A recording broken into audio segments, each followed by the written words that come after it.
भारत को आज़ादी मिले 78 साल पूरे हुए हैं, लेकिन आज़ादी से ठीक एक साल पहले 16 अगस्त 1946 में धर्म के नाम पर एक बड़ा हिंसाचार हुआ था।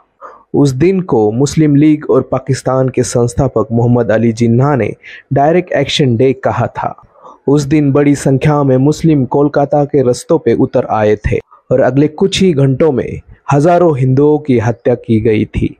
यह हत्याकांड इतना भयानक था कि इस घटना को द ग्रेट कलकत्ता किलिंग के नाम से भी जाना जाता है।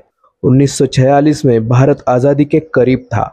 इसी दौरान ब्रिटेन के प्रधानमंत्री क्लेमेंट एटली ने एक 3 सदस्यीय मंडल भारत भेजा था, जिसे कैबिनेट मिशन के नाम से जाना जाता था। इस मिशन का मुख्य उद्देश्य भारतीयों को सत्ता हस्तांतरित करने का था। 16 मई 1946 को कैबिनेट मिशन कांग्रेस और मुस्लिम लीग की सदस्यों की चर्चा हुई, जिसमें यह नतीजा निकला कि भारतीय गणराज्य की स्थापना की जाएगी और सत्ता का हस्तांतरण किया जाएगा।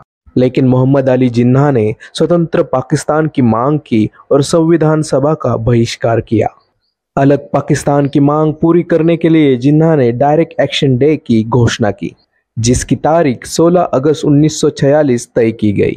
16 अगस्त के दिन तक किसी को भी नहीं पता था कि मुस्लिम लीग का डायरेक्ट एक्शन प्लान क्या था। यह घोषणा पूरे देश के लिए एक धमकी थी। तत्कालीन बंगाल में मुस्लिम लीग का वर्चस्व था। 16 अगस्त 1946 के दिन सुबह से वातावरण नॉर्मल ही था। दोपहर तक कुछ जगहों पर छोटी मोटी लड़ाइयाँ होने की खबर सामने आई, लेकिन दोपहर के बाद मुस्लिम रस्तों पे उतर आए। उनके हाथों में रॉड लाठियां थी। लगभग 5 लाख लोग रस्ते पर उतरे थे। उसके बाद दंगल शुरू हुई। राजा बाजार, केला बागान, कॉलेज स्ट्रीट, हैरिसन रोड आदि एरियाज में घरों और दुकानों को जलाया गया। रात तक कर्फ्यू लगाया गया, लेकिन यह मृत्यु का तांडव 20 अगस्त तक चला, जिसमें हिंदुओं को चुन चुन कर मारा गया। हजारों औरतों की इज्जत लूटी गई। दरअसल कितने लोग मारे गए और कितने जख्मी हुए, इसकी जानकारी सरकारी कागजों और अन्य दस्तावेजों में अलग अलग है, लेकिन लगभग 6000 हिंदुओं को मारा गया और 20,000 से ज़्यादा जख्मी हुए।